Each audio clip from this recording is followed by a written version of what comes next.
Innal hamdalillah nahmaduhu wa nasta'inuhu wa nastaghfiruh wa na'udzu billahi min syururi anfusina wa min sayyiati a'malina.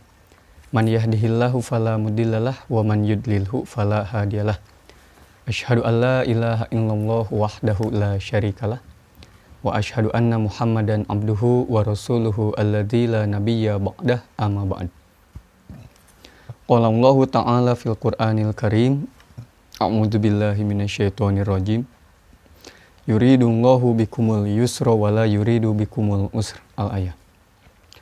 Alhamdulillah merupakan kata yang paling pantas terucap dari lisan serta terwujud di dalam amal perbuatan karena berkat kudrah, iradah serta inayah dari Allah Subhanahu wa taala kita masih diberikan kesehatan juga kesempatan yang semoga dengan dua hal tersebut kita senantiasa istiqomah dalam menjalankan berbagai perintah Allah, juga kita senantiasa istiqomah untuk menjauhi berbagai larangan dari Allah dan juga Rasul-Nya. Ikhwatul iman rahimakumullah. Setelah sebelumnya kita membahas berkenaan dengan azimah dan rukhsah dari segi pengertiannya, apa itu azimah, kemudian apa itu rukhsah.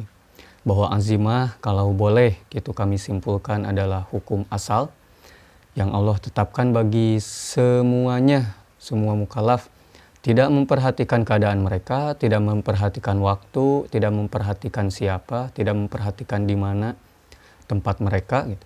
Itu semuanya Allah syariatkan secara asalnya, maka hukum tersebut disebutlah sebagai azimah. Hukum tersebut disebutlah sebagai hukum azimah. Seperti hanya kita mengetahui bahwasanya berwudu setelah berhadas gitu. Berwudu setelah hadas sebelum sholat itu wajib. Bagi siapapun itu, bagi orang yang tidak boleh kena air, bagi orang yang tidak ada air, bagi semuanya pokoknya kudu wudu gitu saat tacan sholat mah. Ketika hadas, bangun melaksanakan sholat itu harus berwudu. Kemudian bagi orang yang mengetahui Al-Fatihah, maka Al-Fatihah itu hukumnya wajib di dalam sholat gitu. Termasuk rukun sholat juga, hukumnya wajib juga gitu. Bagi siapapun, bagi yang tahu, bagi yang tidak tahu gitu ya. Al-Fatihah kudu dibaca. Tetapi datanglah hukum yang kedua yang kita bahas, yaitu hukum rukhsah. Yaitu berupa hukum yang berubah atau berupa keringanan yang Allah tetapkan kepada mukallaf dengan memperhatikan keadaan mereka, memperhatikan uzur mereka, memperhatikan kesulitan mereka. Ketika mukallaf dalam menjalankan azimah terdapat kesulitan, maka Allah datangkan rukhsahnya. Tidak bisa berwudu. Kenapa tidak bisa berwudu? Karena tidak boleh kena air, karena tidak ada air, maka datang rukhsah. Sok atau tayamum silahkan. Tidak mungkin seseorang tidak bisa tayamum gitu. Kecuali memang kalau tidak tahu. Itu kan beda lain soal gitu. Tetapi ketika tidak ada air, maka adanya tayamum itu rukhsah. Seseorang tidak hafal Al-Fatihah, padahal di dalam sholat harus membaca Al-Fatihah, maka Allah datangkan rukhsah. Ya silahkan saja tuh baca yang hafal. Naon hafal? Takbir, tahlil, tahmid gitu, tasbih gitu. Maka dibaca saja yang itu. Jadi yang orang lain baca Al-Fatihah, kita membacanya Alhamdulillah, Alhamdulillah, Alhamdulillah. Itu tidak mengapa. Tidak mengapa karena itulah yang namanya hukum rukhsah, keringanan dari Allah Subhanahu wa taala. Nah, ikhwatul iman rahimakumullah, namun perlu diketahui bahwasanya rukhsah ini memiliki sebab-sebab, memiliki ilat, memiliki alasan kenapa kita boleh gitu. Kapan kita boleh menerima, kapan kita boleh mengamalkan hukum rukhsah ini. Jadi tatkala tadi kan azimah dilaksanakan, kemudian sulit melaksanakannya gitu. Sulit. Nah, kesulitan yang diakui oleh syar'i atau yang kita sebut sebagai asbabur rukhsah, sebab-sebab adanya keringanan, sebab-sebab adanya takhfif gitu, di mana Allah meringankan hukum bagi seseorang yang menjalankan azimah, maka itu kalau boleh kami simpulkan di dalam kitabnya Imam As-Suyuti, setidaknya ada 7 gitu yang disepakati yang mana menjadi sebab munculnya keringanan. Ada 7 yang menjadi sebab munculnya keringanan. Namun pada kesempatan kali ini kita akan bahas sedikit dulu tentang pengertian sebab gitu. Jadi kan sebab muncul keringanan, tah ari sebab teh naon gitu. Karena ini harus sama persepsinya. Karena terkadang orang salah memahami dari keringanan, salah memahami tentang hukum rukhsah ini, gitu. Tentang apa yang menjadi penyebab rukhsah, dikarenakan urusan sebabnya juga tidak sesuai, gitu. Tidak sama perspektifnya. Ikhwatu iman rahimakumullah, secara sederhana yang namanya sebab itu gitu. Apa itu sebab? Sebab itu merupakan sifat yang pertama, sifat yang jelas, atau bahasa kita definisinya itu wasfan zohiron. Bahwasanya yang namanya sebab atau ilat itu berupa sifat yang jelas, dapat dicerna oleh akal pikiran, dapat ditangkap oleh panca indera gitu. Artinya sebab ini gitu mestilah memiliki sifat yang dapat diterima oleh logis. Seperti apa misalnya? Misalnya kenapa khamr diharamkan? Kenapa khamr haram? Gitu. Apakah karena minuman? Pedah we minuman jadi we haram. Apakah karena berupa harganya yang mahal? Pedah we mahal jadi haram gitu. Bukan, tetapi khamr itu haram dikarenakan kata syar'i memabukkan.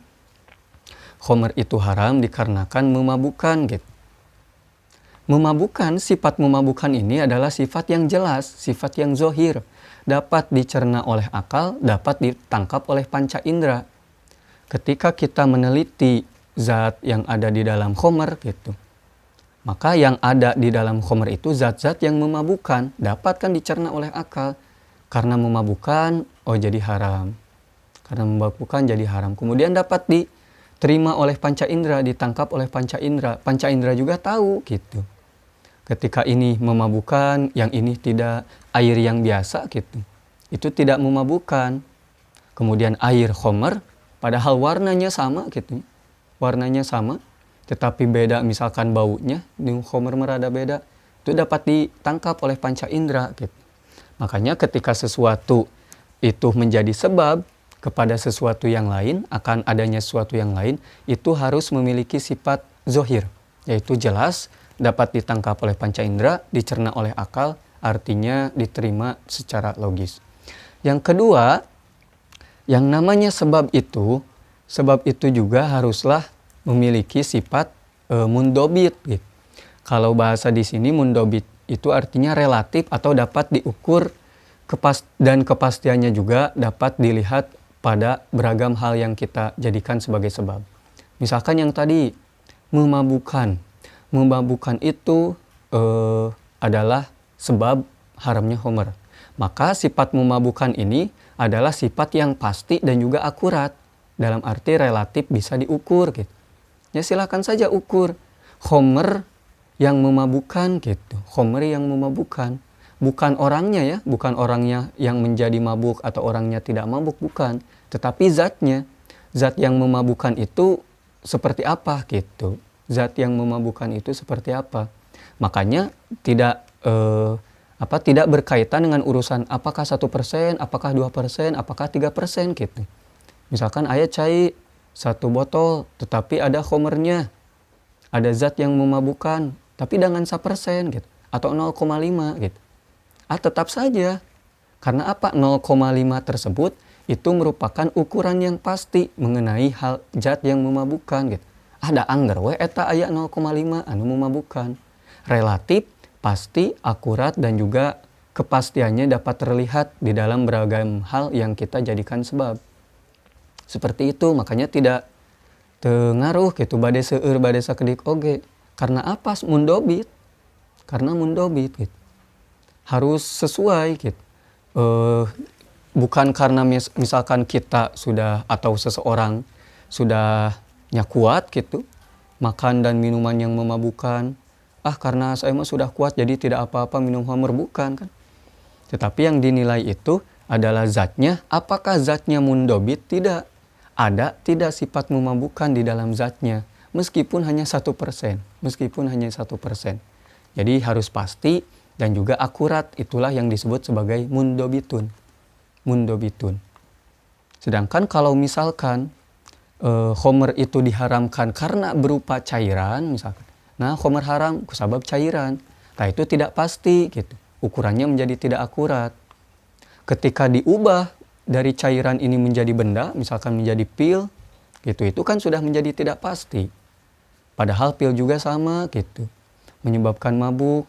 Cairan unggul kan yang menyebabkan mabuk itu menjadi tidak akurat, menjadi tidak pasti, dan juga tidak bisa diterapkan untuk semuanya. Anu cairan halal misalkan, berarti nu mabok ku minuman halal. Ketika orang yang mabuk tetapi bukan dengan minuman, dengan pil dan lain sebagainya, itu menjadi halal misalkan. Seperti itu kan jadi tidak akurat gitu, menjadi tidak akurat karena tepasti gitu, tidak pasti. Itu yang kedua. Kemudian yang ketiga, yang namanya ilat atau sebab itu mestilah merupakan sifat yang serasi, munasabah, munasiban lil hukmi, serasi terhadap hukum yang ditetapkan oleh Allah, serasi juga terhadap tidak boleh menyalahi gitu, dengan maqasid syariah yang ada, serasi dengan maqasid syariah yang ada. Ketika sekarang maqasid syariah umum, secara umum, bahwasanya kita harus menjaga akal, kemudian khamr diharamkan karena memabukkan. Nah, itu kan sudah serasi. Kenapa? Karena ketika seseorang mabuk, gitu, maka akalnya terganggu. Itu kan serasi. Serasi dengan maqasid syariah. Serasi dengan hukum haramnya, gitu. Sekarang kalau diganti, khamr itu diharamkan karena minumannya, gitu. Karena zat cairnya, bukan karena zat yang memabukkan misalkan, tetapi karena zat cairnya.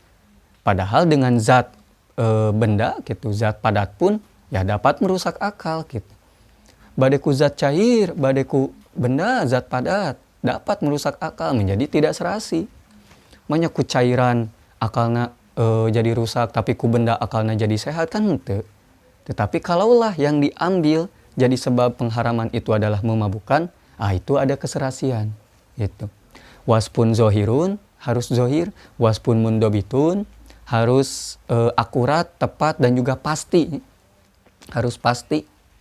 Kemudian yang terakhir, waspun munasibun, harus sesuai dengan maqasid syariah terutama. Dan yang terakhir, ini yang paling penting, sebab itu harus dilandasi oleh dalil gitu. Yang namanya sebab, kenapa suatu diharamkan? Yang namanya sebab, kenapa sesuatu itu menjadi tidak boleh? Harus karena dalil. Ketika dalil menyatakan kullu muskirin khomrun, berarti muskirlah, yang memabukkanlah yang dianggap sebagai sebab diharamkannya khamr. Gitu. Seperti itu. Seperti halnya kenapa orang yang berzina itu wajib dirajam, wajib dijilid gitu kan. Kenapa ada hukum wajib cambuk, wajib rajam? Sebabnya ada perzinahan. Perzinahan berarti yang pertama sifatnya harus zohir, harus jelas. Ya kan jelas nunamina perzinahan mah. Oleh akal juga tahu. Kita tahu bagaimana yang namanya perzinahan gitu. Kita juga oleh panca indera juga bisa ditangkap yang namanya perzinahan itu juga kumaha. Logis gitu. Perzinahan itu seperti apa? Oh, sudah paham. Berarti jelas sifatnya zohir. Yang kedua sifatnya mundobit, pasti akurat. Berarti baik bagi daerah ini, daerah Indonesia, daerah Amerika, dan daerah-daerah manapun, sifatnya itu pasti dan juga akurat. Nunamina perzinahan mah juga gitu. Tidak mungkin yang di Indonesia namina perzinahan teh kieu, di Batur mah perzinahan teh juga gitu. Itu tidak. Itu bisa juga gitu. Yang namanya sebab tidak boleh seperti itu. Dimanapun itu, zinah itu harus sama. Itu yang dinamakan mundobit, akurat, pasti. Jadi relatif sama, tidak mungkin ada yang berbeda. Kemudian yang ketiga, yang namanya perzinahan pun harus sesuai dengan maqasid syariah. Kenapa menjadi sebab perzinahan teh? Gitu kan? Karena menjaga keturunan, gitu kan? Menjaga keturunan. Kalau sekarang perzinahan dihalalkan, gitu, keturunannya kan jadi teparuguh, gitu. Banyak orang yang melahirkan bapak nasaha, melahirkan bapak nasaha, gitu. Apalagi banyak diterlantarkan, anak hasil jinah iya, gitu. Anak hasil jinah iya. Seperti itu kan keturunannya jadi tidak terjaga atau rusak. Itulah sesuai dengan maqasid syariah. Dan yang terakhir, perzinahan ini dijadikan sebab rajam atau sebab jilid, sebab hukum cambuk dikarenakan disebutkan oleh syar'i. Fajlidu hum samanina jaldah gitu. Az-zaniyatu waz-zani fajliduhum samanina jaldah. Itu semuanya merupakan sebab. Jadi syarat sesuatu bisa dijadikan sebab. Nah sekarang masuk ke dalam rukhsah. Apa sebab-sebab adanya rukhsah gitu? Apa sebab-sebab adanya hukum rukhsah? Kita sudah tahu hukum rukhsah itu adalah keringanan ketika melaksanakan azimah. Melaksanakan azimah aduh sulit, melaksanakan azimah hese, melaksanakan azimah ada masyakoh, ada kesulitan, ada keberatan, maka datanglah hukum rukhsah. Tetapi hukum rukhsah ini tidak sembarangan datangnya. Datang hukum rukhsah ini dikarenakan ada sebab. Yang tadi kita sudah bahas sebab itu seperti apa gitu. Dikarenakan ada sebab. Dan sebab hukum rukhsah, kalau boleh disimpulkan, gitu kami mengambil pendapat Imam As-Suyuti, dan ini juga sesuai dengan apa yang tertulis di dalam Dewan Hizbah, gitu, yang dipilih oleh Dewan Hizbah, bahwasanya sebab hukum rukhsah itu ada 7. Yang pertama yaitu sapar, gitu. Musafir. Jadi musafir itu, sapar itu menjadi sebab datangnya rukhsah. Safar, bepergian menjadi sebab datangnya rukhsah. Sekali lagi, bepergian menjadi sebab datangnya rukhsah. Bukan ripuh nalika bepergianana, gitu. Bukan karena sakit ketika bepergiannya, tetapi yang pertama itu adalah bepergian. Memang keluar imah teh menang rukhsah. Gitu. Bepergian safar. Yang namanya safar secara bahasa qat'ul masafah, menempuh perjalanan. Dalam arti ketika kita keluar rumah ke warung gitu, eta teh disebutnya safar menurut bahasa, karena kita menempuh perjalanan kan. Gitu, ke warung itu. Dari rumah meskipun jaraknya 5 langkah gitu, itu tetap disebut safar, menempuh perjalanan menurut bahasa. Nah, namun ketika safar ini digunakan kepada syariat, maka tentu harus dicari adakah ukuran syariat berkenaan dengan safar gitu. Adakah ukuran syariat berkenaan dengan safar? Di sini kami temukan yang namanya safar dari beragam dalil yang ada, dan ini juga sesuai dengan apa yang disampaikan oleh Dewan Hizbah, bahwasanya minimal itu 3 mil. Minimal 3 mil. Silahkan dikonversi ke kilometer jadi berapa gitu. Atau mau memakai ukuran milnya itu yang lebih pasti 3 mil. Tapi kalau boleh kami konversi ke kilometer, yang paling jauh gitu. Ambil saja yang paling jauh, 3 mil itu adalah 6 kilometer gitu. 3 mil teh. Jadi ketika kita sudah bepergian, menempuh perjalanan 6 kilometer, itulah disebut safar menurut syariat. Safar menurut syariat. Ustaz, bagaimana 6 kilometer tetapi kita tidak merasa kesulitan? Gitu. Kita tidak merasa kesulitan. Tidak adanya halangan naon 6 km mah da deket atau kitunya kanggo orang-orang yang sudah biasa gitu. Bepergian yang jauh 6 km itu masih dekat gitu. Dari sini kemana gitu 6 km. Itu kan masih dekat, dan juga halang rintang yang ada pun ya moal seueur lah gitu. Moal aya bahkan gitu. Jadi masih dalam kondisi prima, tidak merasa kesulitan. Kenapa cenah bisa menjadi sebab gitu? Karena apa? Karena syariat sendiri gitu. Syariat sendiri yang menyebut bahwa safar itu termasuk sebab adanya rukhsah. Yang kedua, safar itu juga sifatnya zohir, sifatnya itu jelas. Ya kita tahu kan orang yang safar teh juga kumaha. Orang yang menempuh perjalanan teh berarti lain cicing di imah. Berarti nu keluar imah geus 6 kilo gitu, jelas itu. Itu jelas. Bisa dicerna oleh akal, ditangkap oleh panca indera gitu. Orang yang safar gitu. Kaciri keluarna teh gitu. Manya nu safar urang katempona teh di imah keneh, tidak kan. Tetapi zohir jelas safar teh keluar 6 kilo. Kemudian yang ketiga, safar itu juga kan mundobit. Sifat yang akurat, sifat yang pasti. Kalaulah kita jadikan ukuran kapan seseorang disebut musafir misalkan, ketika dia kesulitan melaksanakan perjalanan. Misalkan, kalaulah yang jadi ukurannya itu adalah sulit atau tidak sulit, kalaulah yang jadi ukurannya itu adalah nyaman atau tidak nyaman, gitu, maka ini menjadi tidak mundobit, menjadi tidak akurat. Karena bisa jadi menurut saya perjalanan ke Garut itu, padahal ngan sabaraha kilonya ke Garut gitu. Berapa 70-80 kiloan perjalanan di Bandung ke Garut misalkan. Yang di kampung kami 80 kilo itu terasa sulit. Nah, dah macet misalkan di Nagreg ke lebaran komo 80 kilo, aduh berat gitu.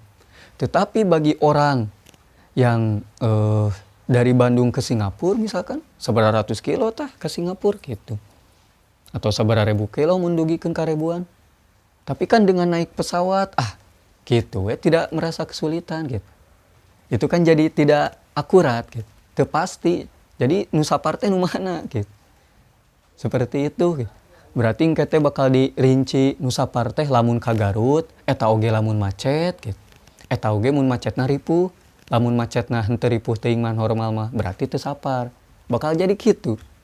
Kemudian kalau ke Singapura tidak disebut sapar lamun naik pesawat.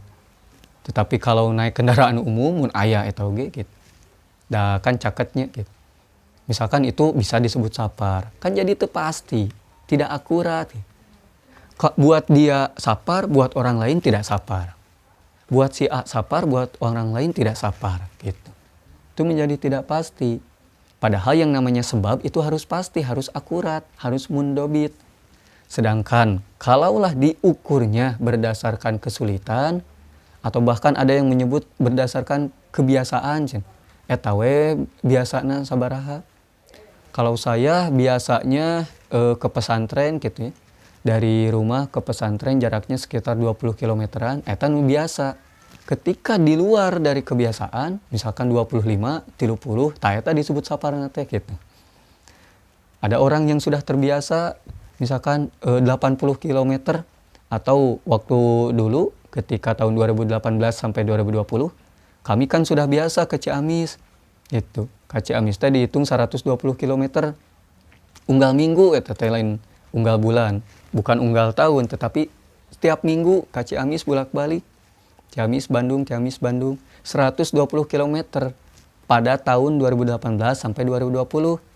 Ketika sudah biasa 120, sekarang mengadakan perjalanan 20 km gitu. Berarti kan teu sapar. Tapi tahun ayeuna biasana 20 km. Nalika ayeuna menempuhna 30 km, manya jadi sapar. Gitu. Kan jadi tidak pasti, berarti tidak mundobit kalau diukur sekali lagi dari segi kebiasaan, dari segi masyakoh kesulitan yang didapat gitu. Tetapi karena yang namanya sebab itu harus pasti, maka Dewan Hizbah memilih. Ieu weh nu jadikeun sebab mah apa sapar dalam pengertian 6 km.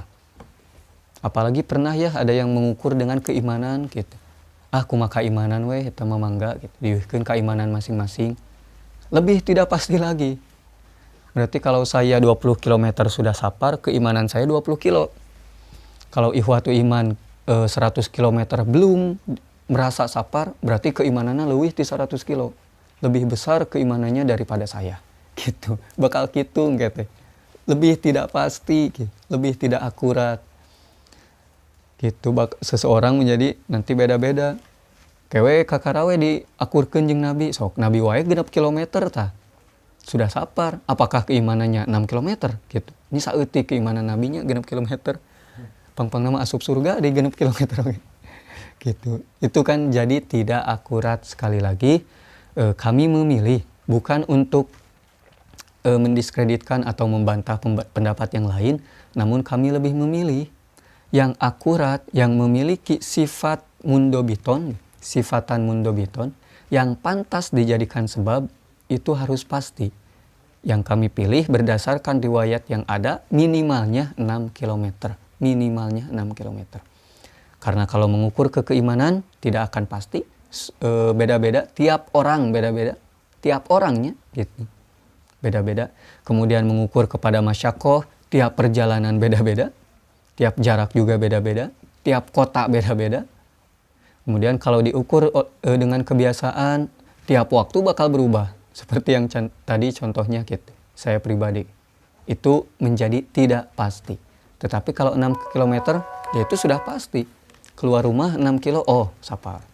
Itu. 6 kilo menempuh perjalanan, oh sapar. Sudah beres. Insya Allah dengan hal itu maka rusuh akan datang. Itu. Nah, ikhwatiman rahimakumullah, itulah yang pertama mengenai asbabur rukhsah, sebab-sebab datangnya rukhsah, dan ya mungkin itu yang relatif penting itu untuk dibahas sih, berkenaan dengan safar. Kemudian untuk yang nanti selanjutnya di poin kedua sampai poin ketujuh mungkin kami akan bahas singkat saja supaya kita akan membahas langsung ke poin yang terakhir atau bahasan terakhir berkenaan dengan ada berapa rukhsah yang Allah berikan kepada kita atau keringanan yang Allah berikan kepada kita. Misalkan kita sudah menerima kesulitan nih, sebab rukhsahnya kita sudah dapat, misalkan safar. Kita sudah safar. Ada berapa keringanan yang Allah berikan bagi orang yang safar? Apakah orang yang safar boleh melaksanakan sholat zuhur yang asalnya 4 jadi 3 gitu? Ataukah boleh jadi 2? Ataukah boleh jadi 1? Ataukah boleh tidak sholat gitu? Itu kan rukhsah. Tetapi rukhsah nate sampai mana gitu? Rukhsahnya itu seperti apa yang akan Allah berikan kepada kita ketika mendapatkan sebab rukhsahnya. Nah, ikhwatiman rahimakumullah, mungkin itu saja pembahasan kita pada pertemuan kali ini. Insya Allah kita akan lanjutkan lagi di pertemuan berikutnya, masih berkenaan dengan sebab datangnya rukhsah, namun kita bahas singkat saja gitu. Berkaitan dengan nanti poin kedua sampai ke poin ketujuh apa saja dan juga bagaimana sebab rukhsah itu gitu, yang akan kita bahas di pertemuan berikutnya. Aqulu qouli hadza wa astaghfirullah li wa lakum. Wassalamualaikum warahmatullahi wabarakatuh.